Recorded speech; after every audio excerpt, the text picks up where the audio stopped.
Life's a game, the world's a stage, and we are merely role players, where theatrical people play role-playing games. My name is Josh, I am your storyteller and games master for this studio production, and I'm delighted to be joined by 4 wonderfully talented and drop-dead gorgeous members of the Merely Role Players Ensemble. Let's meet these 4 brave and noble adventurers. Starting on my left, adventurer number 1, what is your name? And tell us, what was the most recent Merely Role Players production you've been involved in? Hello, I'm Christopher P. Starkey, and I was last in Quarry, I think it was, yes. When you were being angry and smashing ghoul faces in and blowing faces off. Magical axes. Yeah, cool. And hunting down my nemesis. Nice. Are we going to see? Daddy Ghoul. Are we going to see plenty of anger and vengeance today in this studio production? No, I'm going down a slightly different route, and we'll see. Adventurer number 2, welcome. What is your name? And tell us, what's your favourite fantasy TV video game series? I prepared an answer about what my most recent Merely Role Players was. Strat, you're in everything. I don't care. Hello, I'm Strat. I'm in everything, and Josh doesn't care about me. My favourite... but I love lots of them. Give us a top 3. Okay, top 3. Elden Ring blew me away. There's a really interesting, wizardy fantasy book series called The Schoolomance, which I'm on the 3rd of 3 books of, which is real good. I think someone described it as, imagine stereotypical wizard school, except the school is trying to kill all the students. It's quite successful. It's quite a dark book. That sounds like a stereotypical wizard school, I'll be honest. But actually manages to kill all, right. It's pretty dark. It's very, very cool though. And then I kind of enjoyed the Henry Cavill Witcher. That was quite fun. Oh, it was so good. Kind of good, turn your mind off television. Yeah, and he's a very, very handsome man. He is quite a handsome man. Yeah, he doesn't reload his arms in that like he does in Mission Impossible. That was the only thing missing. That'll be season 3. Really should. Strat, welcome. Lovely to have you here. Adventurer number 3. What is your name? And tell us, would you rather have hobbit feet, elf ears, or orc tusks? Ooh. Okay. Well, hello. I'm Nat. I think it sounds it sounds a bit lame and shallow, but probably elf ears, because I feel like they'd be the easiest to get on with. Hobbit feet, do people make shoes for hobbit style feet? But no, that's it. You can go hiking in the mountains. But people would always be save a lot of money. That's Nat, she's got bare feet all the time. So. Look at that hippie. I have very bad circulation, so if my feet get cold, I shut down. Mentally. So I think that's probably not a good... Her weakness has been found. At last. No. I'll open all the windows and steal her shoes. And orc tusks, I think, I don't know, if I'd grown up with them, maybe, but I think if I was to suddenly have orc tusks, it might cause some problems. yeah, your dental bills would probably go more. Yeah, and they're already quite expensive, so I'm going to go elf ears. Nice, excellent, welcome, lovely to have you. Thank you. And finally, adventure number 4, what is your name? I'm Dave, and I don't get a question. Excellent, thank you. So guys, today we're playing Quest, a tabletop role-playing fantasy adventure game created by TC Sotek. How are we all feeling? Right. Playing? Exactly. Good. This is Merely Roleplay's first foray into sort of sword and board, dungeon delving adventure. How do we feel about being part of the first adventuring group? Very good. Pretty happy with... Yeah, I'm glad we're not playing D&D. Yes, yeah. Quest is a really, really simple game, folks. We'll go into the mechanics as we play during the adventure, but all we're going to be doing is rolling a d20 and taking the number off of that, so it's super simple. Yeah, it's probably simple for people listening, but you have said, right, we're starting at max level, so Dave, who's never played the game, here, choose 12 of these random abilities out of 4,000 that you could have. And you've had 10 minutes to do so no pressure, but hopefully you'll come up with something cool. Okay, so as Dave has just spoiled there for everybody, everybody in the room, with the exception of Dave, has played this game before.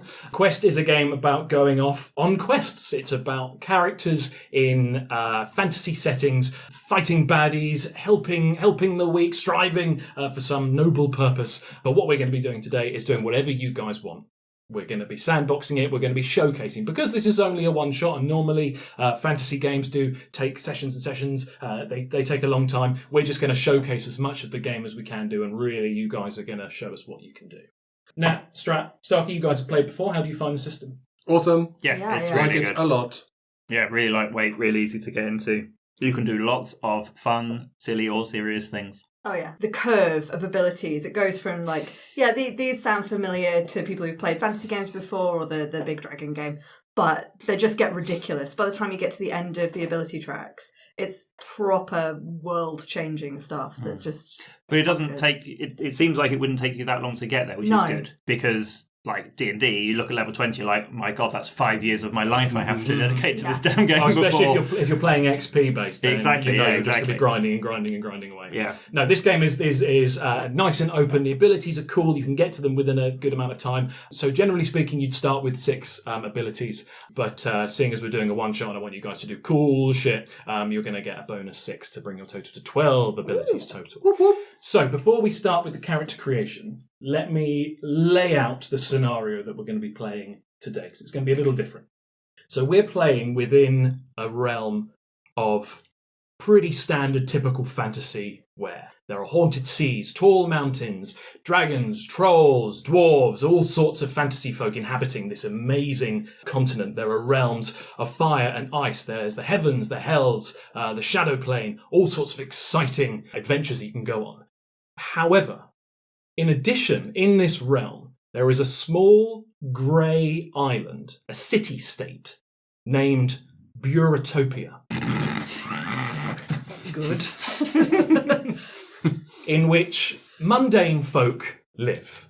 And the 4 of you are such mundane individuals. Now, Bureautopia still operates in the same realm as these fantastical worlds, but people that choose to live here or grow up in Bureautopia have pretty standard, boring day jobs. The idea behind Bureautopia is that for every paladin, scoundrel, and spellslinger in the world, you also need an accountant, a risk analyst, and a parking warden.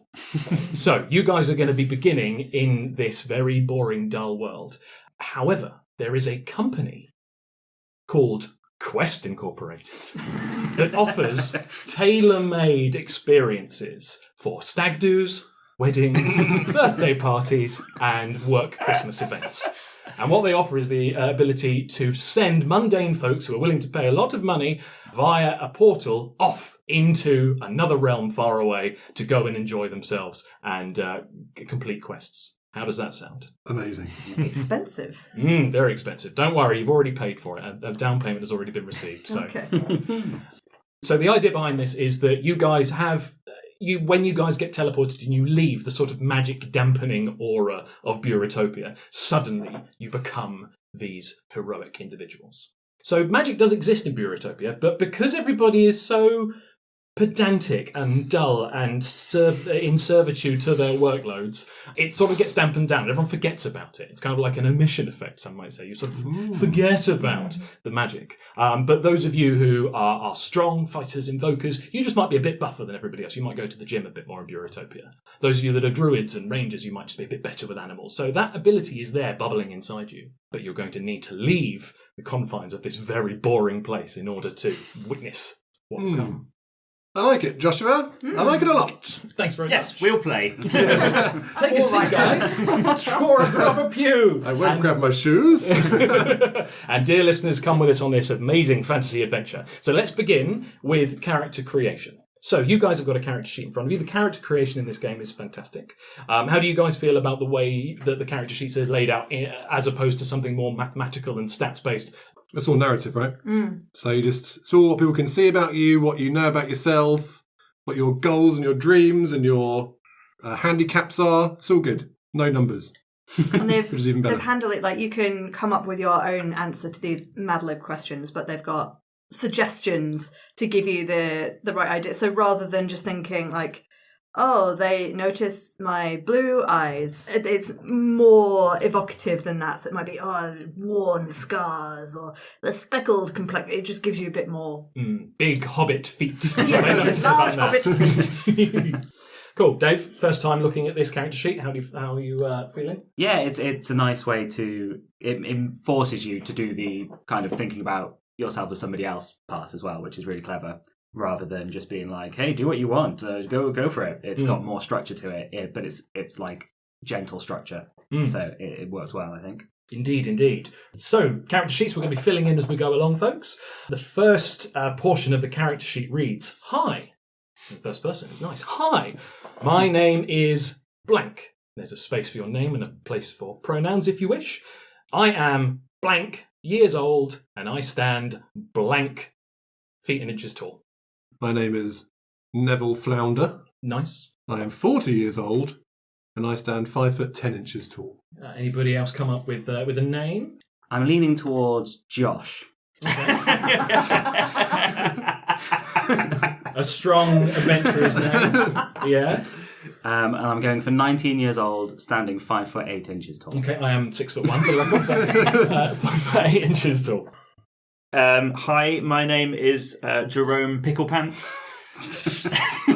My friends call me Jerry. I'm 45 years old and also stand 5 foot 8 inches tall. So we have a Neville, a Josh, and a Jerry. Nat, have we delved a bit deeper into the endless possibilities of fantasy names? Well, no, because I've had 30 seconds. So, hi, my name is Bess. I am 52 years old, and I stand 5 foot 10 inches tall. Exciting. Right, let's blast through the rest of the... Let's get through this! Let's get through this. And what we'll do is we'll review everything at the end. Yes. No, not you. Oh, this is going to be frustrating. 3 of us in our 40s and 50s. A 19-year-old boy. I'm really looking forward to hearing how you guys all met. I did have a reason for 19. We'll come to it eventually. But We'll come to it. Yeah. Everyone else is a lot older than I expected. Are you the intern in our company? My thought was it could be my gap year on this right. quest before university. Gap year. I mean, Daddy paid for me. That was my gap year. That's how Josh talks. I've heard him. That is exactly what they sound like. Yeah. Okay, well, let's begin with the rest of the character. Continue with the rest of the character sheet then. So I'm the party's blank. You can be a fighter, an invoker, a ranger, a naturalist, a doctor, a spy, a magician, or a wizard. So you guys have already decided on that. So I will skip on to the next section, which is when people see me, they first notice my blank, blank, and blank. Now, you guys can write whatever you want to in here, but the guide recommends that you choose one thing that references your body, one thing that references your face, and one thing that references your vibe. And then moving on to more what it is you look like. So it's showing your style. I wear blank, blank, and move with a blank. So showing your style is what you're going to be wearing when we burst through out of the mundane and see what you guys are wearing, your fantasy gun. Okay, so when people see me, the first thing they notice is my bland expression, my very small hands, and a slightly fishy aroma. And I wear black leather, a feathered cape, and I move with a bird-like furtiveness. Ooh, so fishy and birdy. More like I'm thinking like a little, those black birds that, dive into the water to get Like there. gannets. A gannet, yes. Nice. Yes, he's like a little gannet. Are you feathery? No. Are you sort of you're humanoid, but Yes, you've I'm a got human. Sort of, I'm a human person. yeah. I'm not a bird man. Okay. I'm not an anthropomorphic gannet. No, I'm a bird. No, I'm not a bird man. I'm a man. I'm a man, goddammit. I'm a man. But I grew up by the seaside. And I used to enjoy watching the gannets strike from afar. And so you've started moving like a gannet, presenting as a I gannet. waddle on land. No. But just to confirm, you're a man, you're not I'm a a bird. man. I'm not a bird man. Okay, I'm a man. So when people see Jerry, the first thing they notice are his wild eyes, his willowy frame, and his coffee flask. Why the coffee flask? Well, he works very, very hard and needs lots of coffee. And when he went through the magical portal, the one thing that didn't transform was his coffee flask. Cool. Because I think being a wizard, he's still going to need plenty of energy. Yeah, for sure. Yeah. He wears billowing robes, rings on each of his fingers, and he moves with a lack of direction. Nice. He is buzzing on coffee. I've got a toddler, a 45-year-old toddler. Do you want to like method act this? Shall I go for a fresh batch of coffee for you? Or? So Josh, when people see Josh, when they first notice Josh, they notice his iridescent skin, his sleepy mood, and his head of tentacles. Well, 2 out of 3 is not bad, eh? He wears a dark green cloak, and he has golden tentacle rings, holding his tentacles in a nice tight beard-like bun, and he moves with no sense of urgency. No sense of direction, no sense of urgency. We are going nowhere. Can I just clarify? Head of tentacles, are we talking like Medusa hair, or do you have no one head, you just have tentacles out of your neck? I think it is like a beard of tentacles. Okay. That Like Davy Jones. So yeah, Just just like like David Jones. So in Bureautopia, Josh has a nice big beard, walks through the portal, they turn into tentacles. 19-year-old with a big beard. Yeah, he's He's stacked full of testosterone. He's doing well. Right, so Bess, when people first see Bess, they notice her sturdy body, her tall and broad, and her bovine face. Ooh, cow. Yes. Chris, are you sure you don't want to be a gannet man? Oh. No, I don't. No, I'm going to be a man. Sure. Complete with large Minotaur-style horns, and a forthright vibe. And in fantasy, not Bureautopia, wearing flowing white and teal robes covered by like bronze Valkyrie armor. I'm picturing like operatic diva. Oh, nice. That's the Valkyries. Yes. She moves with enthusiasm. At least somebody does.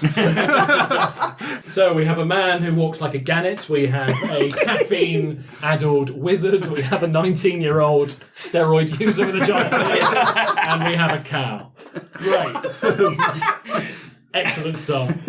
So let's move on to the next phase, which I've changed slightly. Normally it would say, I'm from blank, where my people are known for. But you guys all come from the same city, and I don't think we need to dwell on sort of backstory. So I've changed it to, my day job is, I am known for blank. So what I want you to do is to come up with the most mundane, boring sounding job. Well, I have a question regarding this. Given the nature of we have paid to go questing together on this company retreat, do we have to work for the same company? And do we have to be in jobs that are well paid? Well, I'll tell you what, before we start this section, why don't we decide as a group how you all know each other? It doesn't have to be a work retreat, it could be for whatever reason. So why do you think you've all come together to go off on one of these retreats? Bear in mind that 3 of you are a lot older than Josh. But Josh could be like an office intern type. Because it's in between going to university or whatever's next for Bureautopians. So if you were all part of the same company, it would be fine for Josh to be like a junior there. Or he could just be part of a different group that just ended up on your trip. Yeah, what are you saying? An admin error. It could be that the three of you were all out on paid to do this, and Josh has been accidentally added, or you needed a 4th person. So yeah, I mean, if you really want to make the person who hasn't played the game really feel like an outsider. How about we are all the same company, you could be an intern or something, and this is like one of those team building exercises that companies send people on. Get to know Josh. A lot of new people in the company. Meet the intern. Yeah, we've got to make sure you're all working Nice. together well. So in that case, what do you all do? What is the company you work for? Do we work in the local council offices at the very heart of the bureaucracy? Yeah, local council. I quite like local council. Yeah, because we each have our own little area that we manage. I'm trying to think of anything else more boring than that. Let's see if we can offend each other. It's like, right, whose job's doing it? Anybody who works for local council, apologies. You do Especially vital whoever- work. Yeah, especially whoever Croydon Council. Right. Please keep picking up Josh's bits. Well, I tell you what. Rather than thinking up a particular job, why don't we all say we work for the council? Bureautopia's central administrative hub. Excellent. That sounds really, really boring. So you guys all work for that organisation. Just come up with something that you're known for in the office. What's the sort of fun fact? You've all surely done corporate away days where you have to sit in a circle and throw a ball to each other, and when you catch the ball, you have to say a fun fact. It's excruciating and I hate it. What would be your character's fun fact about themselves? My character only eats fish paste white bread sandwiches. Nice. Is that because of a dietary requirement, or is he really leaning That's into all this he Gannet? eats. It's all he's ever eaten because it's grey. Mm-hmm. And you can't find grey bread. Mm-hmm. White is the greyest bread. White is the greyest bread. Okay, anybody else? Josh is known for dropping and breaking stuff all the time, just being a general klutz. Oh, I'm so excited. That gives me so many opportunities for when you roll badly in the game. I'm known for all of the desk plants I have. It's like a little mini jungle. Cool. I think Bess Being is... a cow? Being a cow. big cow. No. Chewing grass. I think she is the HR inclusion and team building officer, and she is the one that comes up with these little games. Was it Bess's idea to do? I think it might have to visit been. Quest, and I think that she's got like a drawer full of like little toys that are like, okay, well, it's your turn to help the teddy bear of truth now. Okay, guys, let's go on to the next section then, which is about beliefs. Everybody in this game needs a belief. I believe in blank, but my blank side can get in the way. So what could you believe in? Some of the examples on the sheet. Believe in order, justice, honour, salvation. Fishy sandwiches, perhaps, Chris? And with the vulnerabilities, you need to be invulnerable. Nobody's perfect. Choose a flaw to make your character complicated and believable. Fearful, foolish, impish. Perhaps you are hedonistic. Perhaps you're a liar. Perhaps you're vain. This is a hard one. Yeah. I'm thinking about the skills that I've taken. And how actually awful a person my character is going to be. I mean, anybody that eats fish in an open office environment has got something wrong with them. Fine. I believe in heroism, but my psychopathic and sociopathic side can get in the way.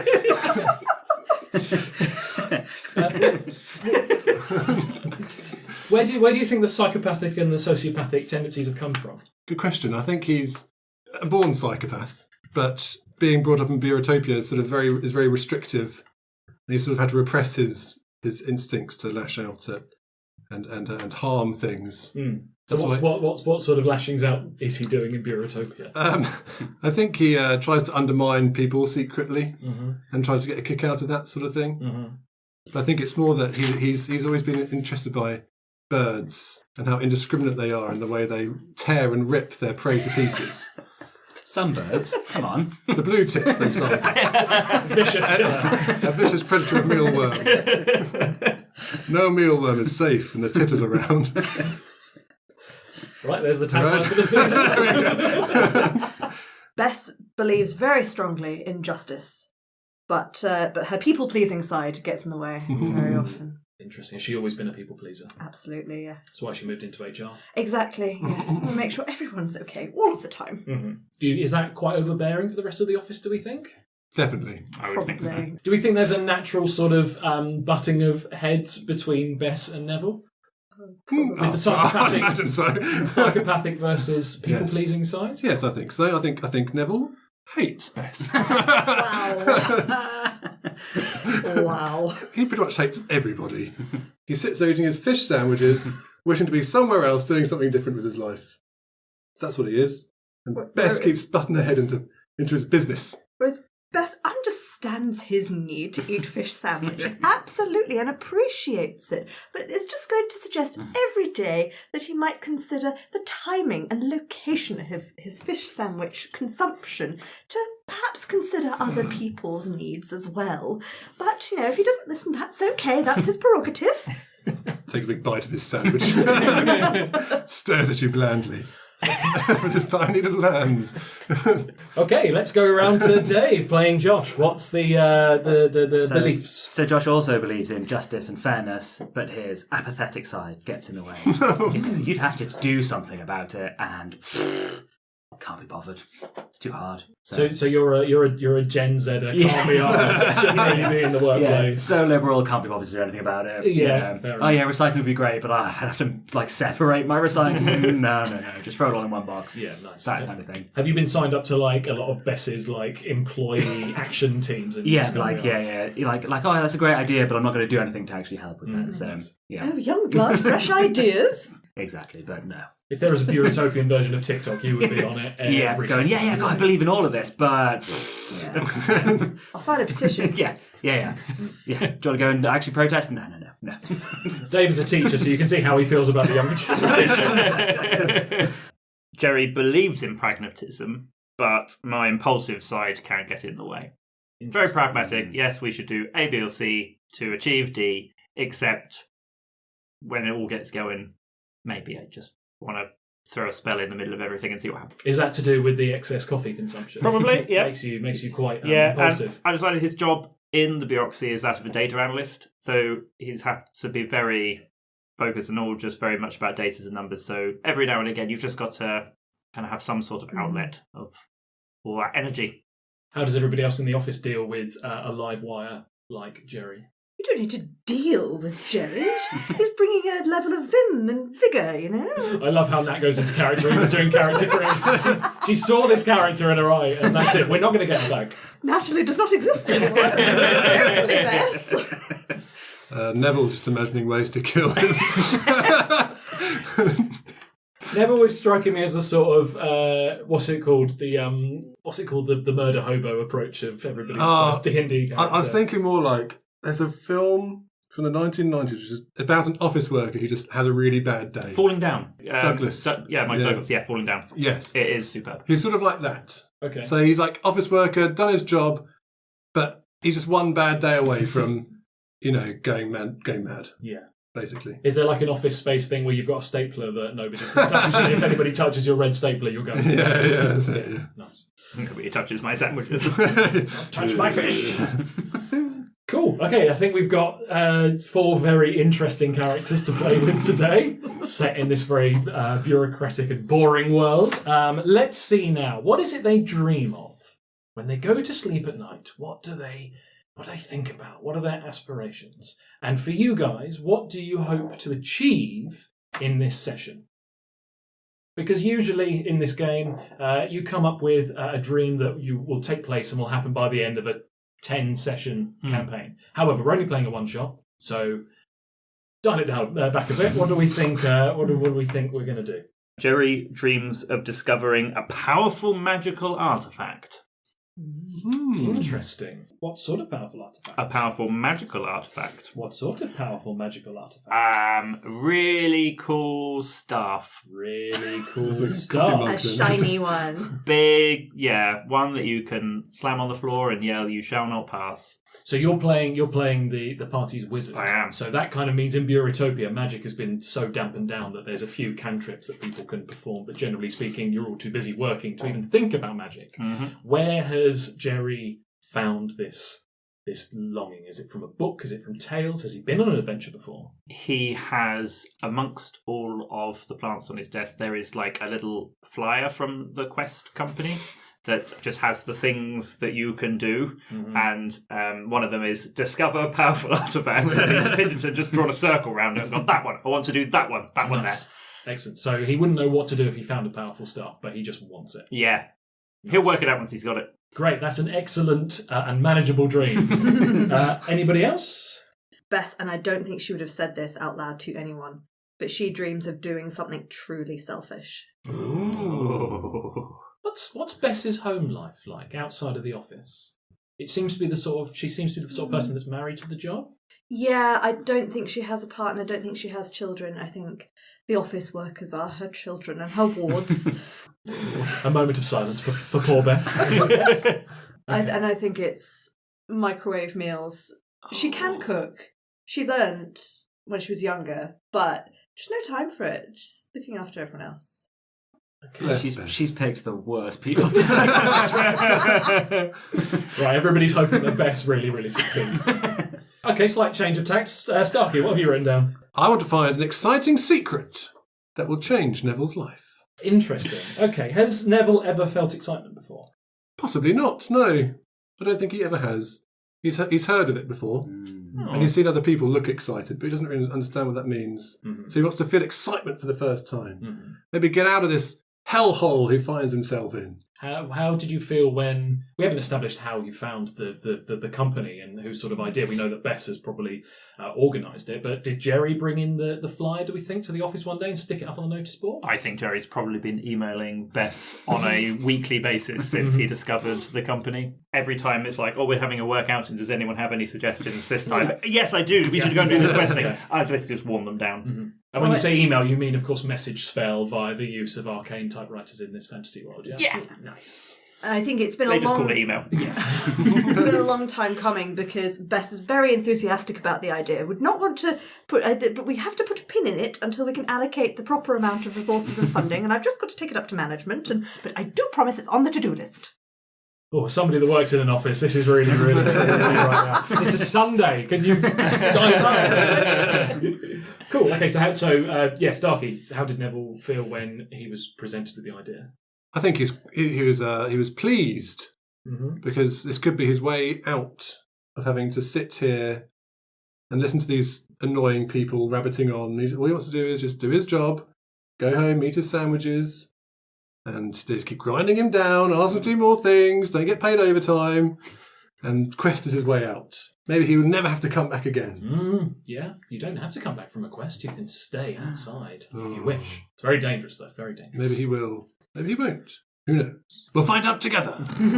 Excellent. And finally, Dave, what are Josh's 19-year-old aspirational dreams? Just the classic teenage dream of just getting out of this small town. I want to go somewhere different and see that it's all the same. As a man who grew up in South Wales, do you resonate with that idea of leaving behind? A little bit, I suppose. But then, as you get older, you're like, oh, it's quite nice there, wasn't it? We could see the sea. Yeah, it's lovely. Very There was a calm. pier. It was nice. London is grinding us all down. Well, on that cheery note, Tune again next week. we've all completed our character sheets. Yes, we get to do our personal inventory. So to begin with, you guys have nothing except for your sandwiches and your HR forms and whatever else that you might have in your mundane life. However, we get to gear up. So you can choose any 3 common weapons. And in addition, you will get a magical item that will be given to you at the start of the quest. So, you're not obliged to carry any sort of weapon in this game, but in desperate times you can always use your body as one. You can punch, you can kick, you can bite, you can bull charge. If you want to. Gore, thank you. Gore. However, all common weapons like swords, bows, spears, hammers, knives, and more deal more damage than an unarmed strike. Choose, any 3 common weapons. Being a magician, I might be trying to stay away from things, so I'm going to have a ranged weapon. Nice. So I'm going to have a bow and some ammo. And then, if it goes wrong, a hammer. Like a carpenter's hammer or like a warhammer? A small hammer, yes. I don't know why Josh would have one, but why not? Maybe he's doing a bit of work in maintenance. Yes. He's doing a stint in maintenance. He's doing like that intern thing of like going to all the different departments. He happens to be in maintenance at the moment. You just nicked a hammer. Yeah. I've got a dagger, a little assassin's crossbow, and ammo. The dagger is his letter opener. Sure. I mean, I've just put big old Warhammer. I don't know if I need anything else. You could have 3 of them just in case. Can you dual wield warhammers? Because shields don't really work in this system. Because shield is an ability that some classes have that others don't, rather than there's no sort of armour type thing. Yeah. So, but you could have one if you wanted to use it as a shield bash, or you wanted to use it for. I'll hit people in the face with a shield. Certainly dinner on. Why not? Nice. Serve your dinner on, yeah. Yeah. I might have to think about my third item. No worries. Jerry has a wand. Jerry has a staff. And Jerry has a Chris knife. Just in case they get close. Great. Well, you guys are all geared up. We know what our characters look like. We know what their dreams, their aspirations are. We know what they do in this very dull company. Let's begin. Let's go on a quest. Yay!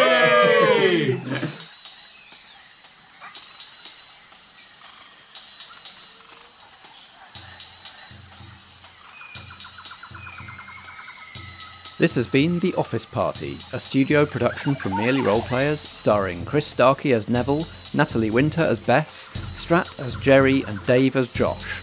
Not to be confused with Josh Yard, who plays the supporting cast. The theme music is by Alexander Pankhurst, and the episode was edited and produced by Matt Boothman. We were playing Quest by the Adventure Guild. You can get the digital version of the game free from adventure.game. Merely Roleplayers is a Foggy Outline production in association with Blackshaw Theatre Company. Until next time, if drama be the food of life, play on! Exciting secret. What do we think that's going to look like? I don't know, but I'm hoping it's going to be exciting. And secret. I think Chris maybe... saying, I haven't thought about it enough. That's your job, Josh. I'll leave that to you. Just going to go through the magic item list and see what I can find.